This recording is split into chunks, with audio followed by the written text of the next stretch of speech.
Selamat dan salam sejahtera untuk kita semua.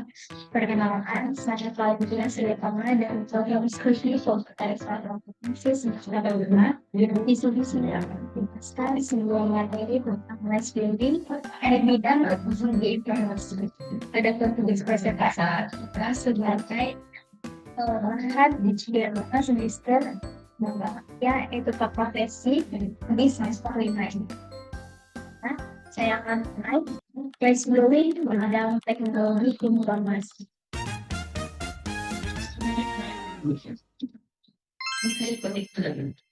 Yang pertama itu tentang pengertian rice building. Apa itu rice building? Rice building adalah tindakan individu bisa disebut dengan karyawan di mana gagal tidak eksis dan yang terjadi di dalam organisasi. Atau bisa juga diartikan sebagai kegiatan penyalahgunaan kebocoran data, opsi pertama, pelanggaran privasi atau manipulasi data digital. Istilah yang dilakukan itu dapat berkisar dari pemakaian cyber hingga penipuan tersebut yang didukung oleh teknik atau teknologi informasi.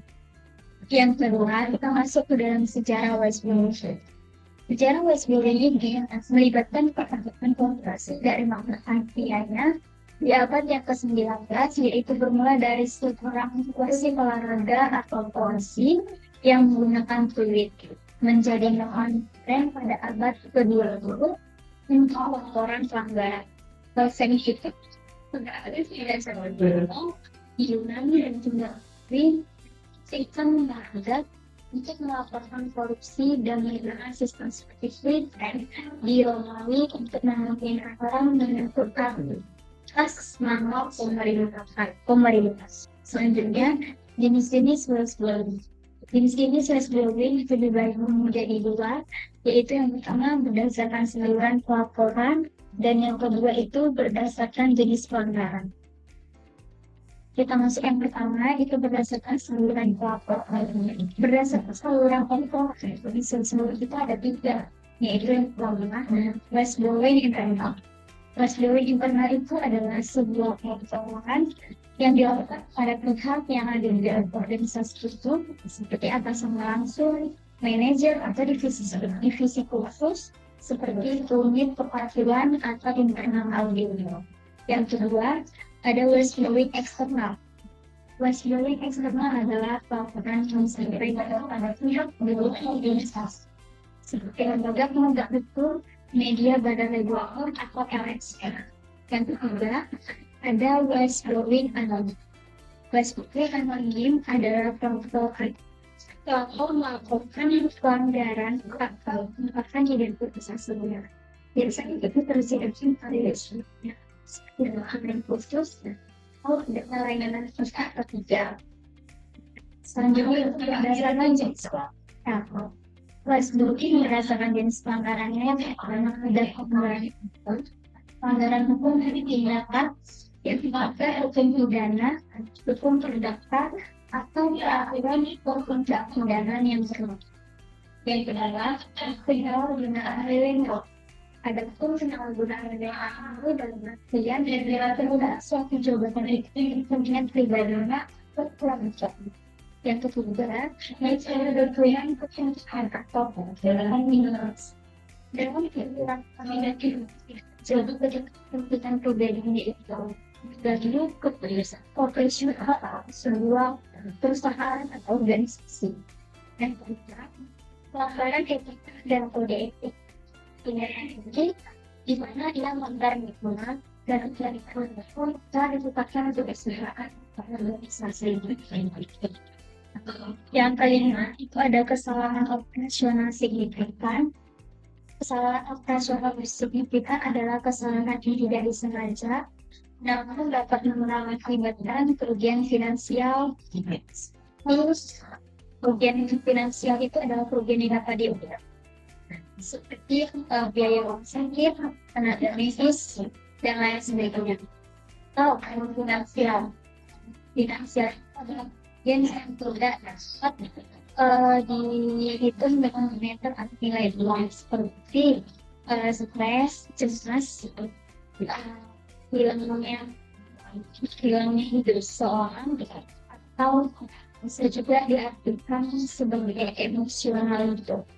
Yang pertama ada korupsi, suap, gratifikasi, yaitu tindakan yang bermaksud kekuasaan untuk kepentingan pribadi karena pemberian manfaat atau fasilitas yang berdasar. Yang tujuh, ada tindakan dan kecurangan, mengikuti penipuan, penggelapan, atau kecurangannya yang bersifat organisasi atau pihak terkait. Yang kedelapan, ada risiko keselamatan dan lingkungan, yaitu tindakan yang memperhilangkan keselamatan dan kesenangan kerja, lingkungan, dan aset kesehatan. Dasar hukum dan etika whistleblowing di Indonesia. Apa saja dasar-dasar hukum yang menyangkut pada whistleblowing? Kita lihat yang pertama itu ada Undang-Undang Nomor 13 Tahun 2006, yaitu tentang perlindungan saksi dan korban. Dan juga perubahannya itu diatur dalam Undang-Undang Nomor 31 Tahun 2016. Yang kedua, dasar hukumnya bisa meliputi dalam peraturan OJK atau Kominfo tentang peraturan. Yang ketiga, kode etik profesi teknik. Misalnya itu bisa berupa dari IPR atau asosiasi profesi Indonesia. Yang keempat, prinsip etika PI atau dialog maksud, yaitu bisa mengikuti kejujuran, tanggung jawab, kerahasiaan, dan juga integritas. Nah, lalu bagaimana proses dan mekanisme dan proses dan mekanisme whistleblowing? Yang pertama ada tahap identifikasi pada prakteknya. Whistleblower itu harus memastikan tindakan tersebut berdasarkan dasar etika, peraturan atau kebijakan organisasi. Yang kedua itu ada evidence based. Agar laporan yang dilaporkan itu tidak dianggap fitnah atau asumsi semata saja. Yang ketiga, ada pelaporan melalui salinan lingkungan. Dalam kasus ini, whistleblower melaporkan tindakan kebenaran melalui salinan resmi, contohnya itu ke sistem whistleblowing digital atau whistleblowing system WBS. Yang ada tahap pemeriksaan dan investigasi. Dalam tahap itu, pihak berwenang pada pihak tersebut mewawancarai pihak yang terkait serta menentukan anggaran apapun tidak. Yang kelima, proses tindak lanjut jurusan. Dalam proses ini, jika laporan tersebut terbukti benar, maka lembaga atau organisasi berhak untuk menjatuhkan sanksi kepada pelaku dan melakukan sebat atau kebijakan keamanan. Dan jika laporan yang dilaporkan tersebut tidak terbukti benar, maka pelapor harus tetap dilindungi dari diskriminasi. Jika laporan yang dilaporkan tidak terbukti, pelapor harus tetap dilindungi dari diskriminasi atau balasan dendam. Yang keenam, perlindungan terhadap whistleblower. Whistleblower mendapat perlindungan identitas dan keamanan pribadi seorang Undang-Undang Nomor 13 Tahun 2006 dan Undang-Undang Nomor 31 Tahun 2014. Yang ketujuh, ada tahap evaluasi dan pencegahan. Dan saat ini terjadi kegiatan mencegah pelanggaran terulang.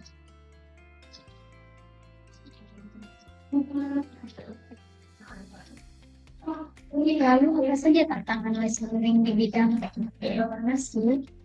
Tantangan yang pertama adanya rasa takut terhadap pembalasan atau pemecatan. Yang kedua, kurangnya sistem pelaporan yang aman dan transparan. Ketiga, dilema etika antara loyalitas dan kebenaran. Yang keempat, minimnya kesadaran hukum di kalangan profesional teknologi. Ini masuk dalam contoh kasus cyberbullying. Pertama itu ada kasus Edward Snowden yang terjadi di Amerika Serikat pada tahun 2013. Edward Snowden adalah mantan di National Security Agency Indonesia sebagai intelijen Amerika Serikat. Dalam kasus ini, Edward membocorkan dokumen rahasia pada media dalam program penyadapan massal yang dilakukan oleh pemerintah Amerika Serikat terhadap warga dan negara lain. Lalu apa yang dilakukan dalam kasus ini?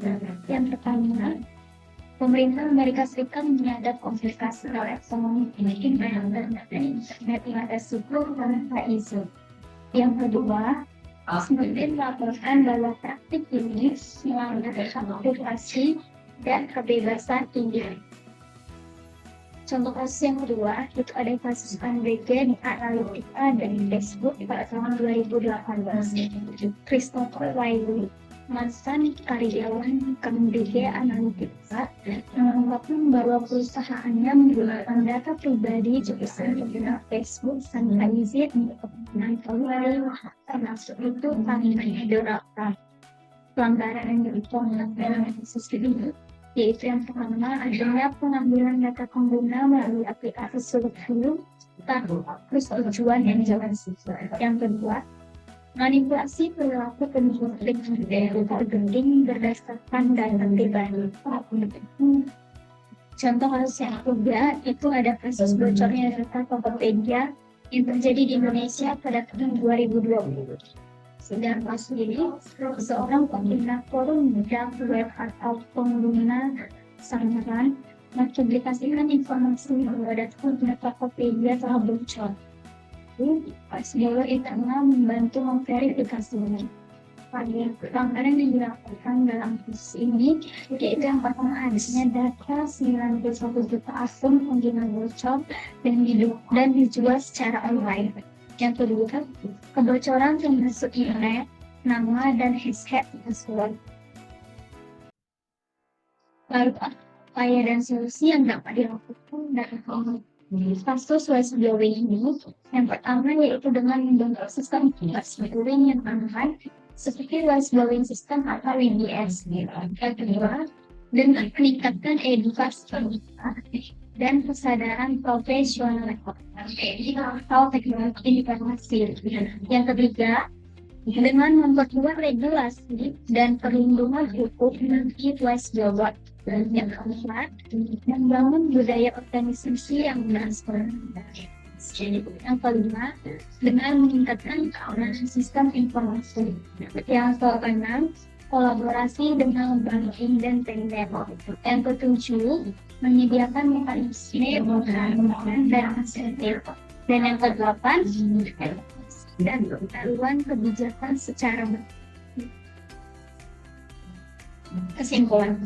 Baiklah, berdasarkan penjelasan tadi, maka saya dapat menyimpulkan yang benar itu whistleblowing adalah tindakan seseorang untuk melakukan pelanggaran, penyalahgunaan atau tindakan etis dalam usaha organisasi dan tujuan untuk mengungkapkan adanya pelanggaran itu keamanan atau privasi dalam sistem digital.